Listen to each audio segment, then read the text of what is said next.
Hi, Phil Poplinski here with Practical Hapkido again. This is going to be just a real short video. We've covered cross wrist techniques. Our number one cross wrist technique, it starts from here. Everybody's got a cross wrist technique in Hapkido. And I'm sure you've got one that looks similar to this, where we turn and go into an arm bar, okay? What I'd like for you to do is to open your mind a bit that cross wrists aren't always like this. It's about understanding the lock, understanding different starting positions, but it's still basically the technique. Allow me to explain. Maybe I'm up here, he's grabbed up here. Now, nobody's just going to grab you for any reason. Look, there's a strike coming in with this, right?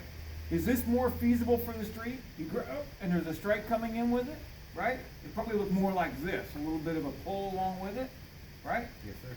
So, by the book, we're stepping into it. Our hands are to the core. We rotate and apply arm bar, keeping this base.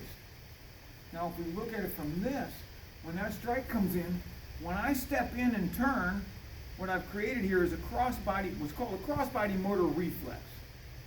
So essentially, if I step and base this and do a core rotation, the other side is taken away. So just bring that fist there. Look, the fist, I do this turn, and the crossbody motor reflex, I lose that side. So if we look at this now, this with a punch this is still a cross wrist, okay?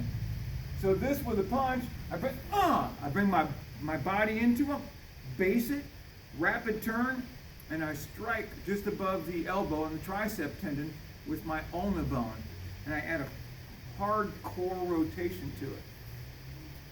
That's still cross wrist number one, but it's from here with a strike. Boom, right? Yes, sir. Open your mind to this and start. It's not all just standing here static and going into these techniques and positions.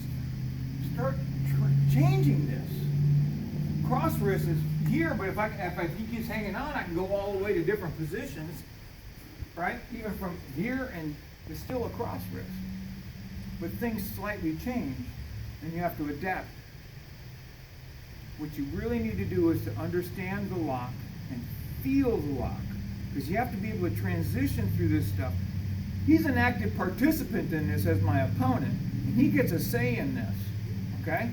So he's going to be doing things that I don't want to be on the receiving end, but I'm going to have to adapt and feel this as I'm flowing through it.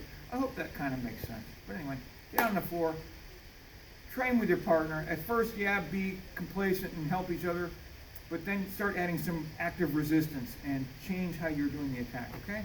Have a good time.